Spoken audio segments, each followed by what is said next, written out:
warden अनि surrender तौरपदगी police ना फारग court पुथोरखरे था असि की तरह निपान के अंगन अयुक पुंग निपान मखाइरम तरकपदा कंचीपुर लेबा standard Robert higher secondary school की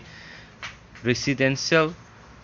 बोर्ड बी गर्ल्स हॉस्टल द क्लास 7 तमलिबी महैरु निंथौजम बेबी सना सही तरह गनिथोय थरु यानबगी मवोंग द सीना फंगिबा थौदोकी मातांगदा चिंगजेमै पुलिस स्टेशन अहानबदा अननेचुरल टेट यूडी केस अमा लखलंबदगी सु मोटरदा रेगुलर एफआईआर केस अमा रजिस्टर तौदुना लखटखिबगा लोइनना हॉस्टल की वार्डन अनि सरेंडर तौरकपदगी फारग कोर्ट पुथोरखरे लाइबाक वाथो ओरगलाबा थौदो असिगी मातांगदा चिंगजेमै पुलिस स्टेशन अहानबदा register tautu lokat kiba UD case number makada asi pire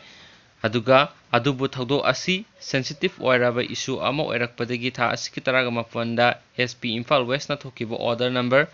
kada pire gi matung ina police station asina ngarang file taukiba regular fire number case number under section aduna singba sidaloina pithoe ekni ahan bagi UD case asida police station asigi sub inspector amana investigation officer IO oiduna thaudok matangna thijinba hokibani adubu regular FIR case ama register tawbadagi di police station asigi officer in charge OC masamakna IO oiduna investigation chathaba hokre akon bagi case asigi investigation chathaba horakpada ngarang thaudok thokriba hostel asigi warden ani surrender torakpadagi police na faraga court puthorakre ngasi court na puthorakhiba sing adudi hostel sigi warden nongmaithem jinti chaikun gatare apokpa and joykumar moirangkhom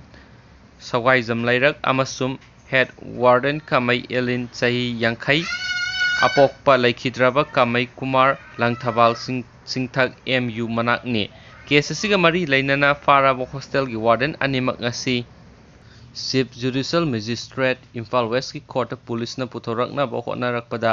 CJM asama ngasi suti laukhibadagi lamfel court complex ta leiba judicial magistrate first class Imphal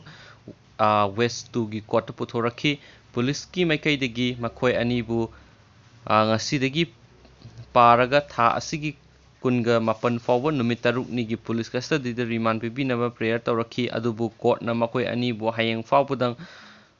police custody the remand tawkhi panba yabadi laikhidrabi gi haksang rims ki mortuary the executive magistrate ningthaujam lamjingbi amasum laikhidrabi